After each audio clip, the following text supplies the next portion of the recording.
మహాదేవుడును మన రక్షకుడు అయిన యేసుక్రీస్తు వారి శ్రేష్టమైన నామంలో ఉదయకాల మన్నా అనే చక్కని కార్యక్రమాన్ని చూస్తున్న మీ అందరికీ నిండు హృదయంతో వందనాలండి. దేవుని మహాకృప మీ అందరికీ తోడై ఉండును గాక. ఎలా ఉన్నారు? మీరు మీ కుటుంబాలు క్షేమమే కదా? దేవుని కృపలో పిల్లలు ఫ్యామిలీ అంతా వర్ధిల్లుతున్నారా? నమ్మకంగా ఉండండి, దేవుడు మీకు సహాయం చేస్తాడు. రండి, పరిశుద్ధ గ్రంథంలో నుంచి ఒక చక్కని మాట ఇలా మనం ధ్యానం చేద్దాం. సమూయేలు రాసిన మొదటి గ్రంథం, సమూయేలు మొదటి గ్రంథం 2వ అధ్యాయం 9వ వాక్యం. తన భక్తుల పాదములు తొట్రిల్లకుండా ఆయన వారిని కాపాడును. దుర్మార్గులు అంధకారమందు మాటు మనుగుదురు. బలము చేత ఎవడును జయము నొందడు. ప్రియులారి, చదువుకున్న వాక్యంలో చాలా చక్కని మాట మనం చూస్తున్నాం. ఏం మాట అదంటే, తన భక్తుల పాదములు తొట్రిల్లకుండా ఆయన వారిని కాపాడతాడట. ఎప్పుడు కూడా దైవజనుడిగా నేను చెప్తుంటాను, భక్తి కలిగి ఉండండి. ఎలా పడితే అలా ఉండొద్దు. భక్తి జీవితం మనకు చాలా ముఖ్యం. భక్తి అంటే వాక్యానుసారంగా దేవుడు మెచ్చుకునే రీతిలో ఒక పరిశుద్ధమైన జీవితం జీవించాలి, రక్షింపబడాలి, పొందిన రక్షణ భయంతో వణుకుతో కొనసాగించుకోవాలి, ఒక భక్తి జీవితం చేయాలి, ఒక పరిశుద్ధమైనటువంటి జీవితం జీవించాలి. ఈనాడు చాలామంది ఈ పైన ఉన్న వాటిని లెక్క పెట్టుకుంటూ మేము భక్తి పరులు అని భ్రమలో ఉన్నవారు ఉన్నారు. సాధారణంగా ఏదో మందిరానికి వచ్చో, వాక్యం చదివో, పాటలు పాడో, లేదా నాబోటోళ్ళు అయితే వాక్యం బోధించో, లేదా ఎక్కువ మందితో సహవాసం, కాస్త వాళ్ళతో వెళ్తూ మాకు పెద్ద పరిచయాలు ఉన్నాయి అంటూనో, ఇలా ఈ పైన ఉన్న వాటిని లెక్క పెట్టుకుంటూ మేము చాలా భక్తిపరులు అనే భ్రమలో ఉండి రేపటి రోజున ఎంతో నష్టపోవటానికి సిద్ధంగా ఉన్నవారు ఉన్నారు. ప్రియబిడ్డ, ఈ పై ఉంటే ఉన్నవండి, మంచిదే, కానీ ఇది భక్తి కాదు. ఇంత మాత్రమే భక్తి కాదండి. భక్తి అంటే పరిశుద్ధమైన జీవితం, వాక్యానుసారమైన జీవితం, దేవునితో అంటుకట్టబడ్డ జీవితాలు.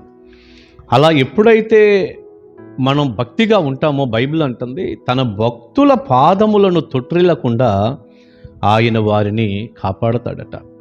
మనం భక్తిగా ఉన్నప్పుడు మనల్ని దేవుడు ఎంతగానో కాపాడుతున్నాడు. పాదము తొట్రిల్లకుండా, మనం జారి పడిపోకుండా, పాపంలో పడిపోకుండా, దేవునికి దూరం అయ్యే పరిస్థితుల్లో బురదగుంటల్లో పడకుండా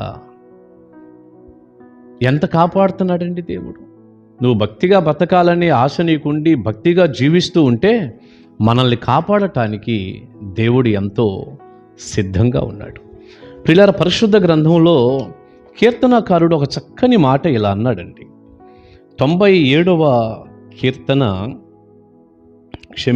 94వ కీర్తన 18వ వచనం చూడండి, ఇలా రాయబడి ఉంది. నా కాలు జారినని నేను అనుకొనగా, యెహోవా నీ కృప నన్ను బలపరుచుచున్నది. ఎంత చక్కని మాట అండి.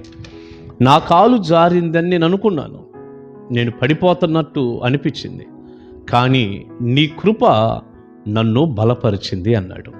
ప్రియులారా, ప్రతి వ్యక్తికి శోధన కలిగిద్ది, పడిపోయే సమయాలు వస్తాయి, కానీ దేవుడు తన భక్తుల పాదములను తొట్రిల్లకుండా ఆయన కృపచేత ఆదుకుంటాడు, ఆదరిస్తాడు, కాపాడుతాడు, బలపరుస్తాడు. ఆ మాట అంటూ మూలవాక్యంలో ఏముందంటే, దుర్మార్గులు అంధకారమందు మాటు మనుగుదురు అని రాస్తుంది. భక్తి లేకుండా దుర్మార్గంగా ఉన్న వ్యక్తి ఎప్పటికీ నష్టమేగా, అది కష్టమేగా. చీకట్లో మాటు మణిగిపోతారట, చీకట్లో నష్టపోతారు, కనపడకుండా పోతారు. ఎంత ప్రమాదం అంటది. కనుక దుర్మార్గంగా ఏ వ్యక్తి కూడా జీవించకూడదు. భక్తిగా ఉండే కృప దేవుడు మనకి ఇచ్చునుగాక. భక్తి పరులను దేవుడు ఎంతో కాపాడుతుంటాడు.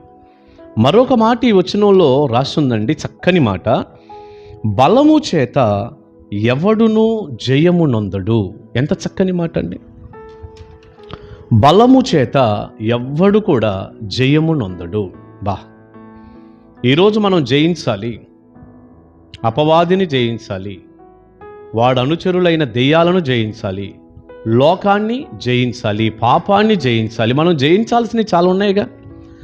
శరీరాశ, నేత్రాశ, జీవపుడంబము, ఇవన్నీ మనం జయించాలి.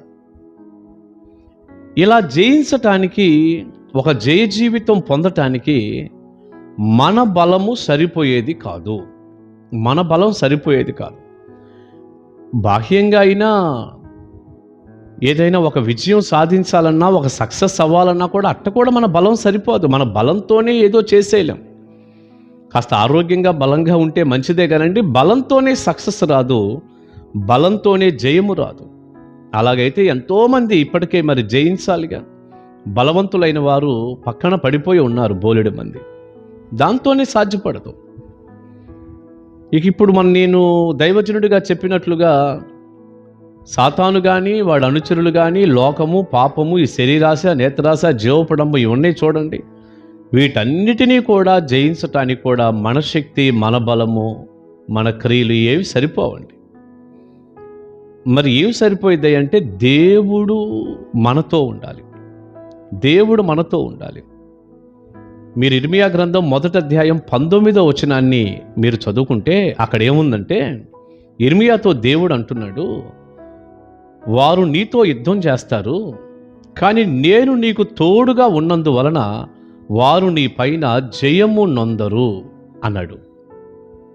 వారు నిన్ను గెలవలేరు, విజయం పొందరు నీ మీద, ఎందుకంటే నేను నీకు తోడై ఉన్నాను అన్నాడు దేవుడు. ప్రియబిడ్డ, దేవుడు ఉండాలి, దేవుడు మనల్ని బలపరచాలి. ఈ మంచి ఉదయకాల సమయంలో ఈ చక్కని వర్తమానం ద్వారా నువ్వు భక్తిగా ఉంటే మన పాదాలు దేవుడు తప్పిస్తాడు అంటూనే, దుర్మార్గులు పతనమైపోతారు అని చెబుతూనే, నేను తోడుగా ఉండి నీకు జయమిస్తాను అని ప్రభు అంటున్నాడు. ప్రియబిడ్డ, నమ్మకంగా ఉండు, భక్తిగా ఉండు, దేవుడు తోడుగా ఉండి జయమిస్తాడు. మన బలంతో, శక్తితో ఏది సాధించలేం. దేవుడు తోడై ఉండాలి. ఈ ఉదయకాలం ఈ మన్నా చూస్తున్న మీ అందరికీ దేవుడు తోడుగా ఉండి ఎప్పటికప్పుడు మీరు తొట్టిల్లకుండా దేవుడు కాపాడుతూ ఆయన తోడుగా ఉండి మీకు జయము అనుగ్రహించును గాక. ప్రార్థన చేసుకుందాం. పరిశుద్ధుడా, ప్రేమగల తండ్రి, విత్తబడిన చక్కని సందేశం మీ బిడ్డలకు దీవెనగా చేయండి. నాయన, ఈ వాక్యంలో ఉన్నటువంటి ఆశీర్వాదాలన్నీ మాకు అనుగ్రహించండి. మా పాదాలు తొట్టిల్లకుండా మీరు కాపాడుతారు.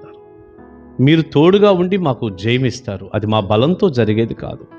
ఎంతమంది బిడ్డలైతే ఈ మాటలు విని మీ మీద ఆధారపడి, నిజమే ప్రభువా, మీరు నాకు తోడై ఉంటే తప్ప నేనేమీ చేయలేను అంటున్నారు, వారందరినీ చూడయ్యా, సాయం చేయండి, కృప చూపండి, జయం అనుగ్రహించండి. మహిమ మీకు ఆరోపిస్తున్నాను. యేసు ప్రభువారి శక్తిగల నామాని ప్రార్థన మనవులు అడుగుచున్నాను తండ్రి. ఆమేన్. ఆమేన్. God bless you. దేవుని మహాకృప మీకు తోడై ఉండును గాక. కలుసుకుందాం ఉదయకాల మన్నాలో.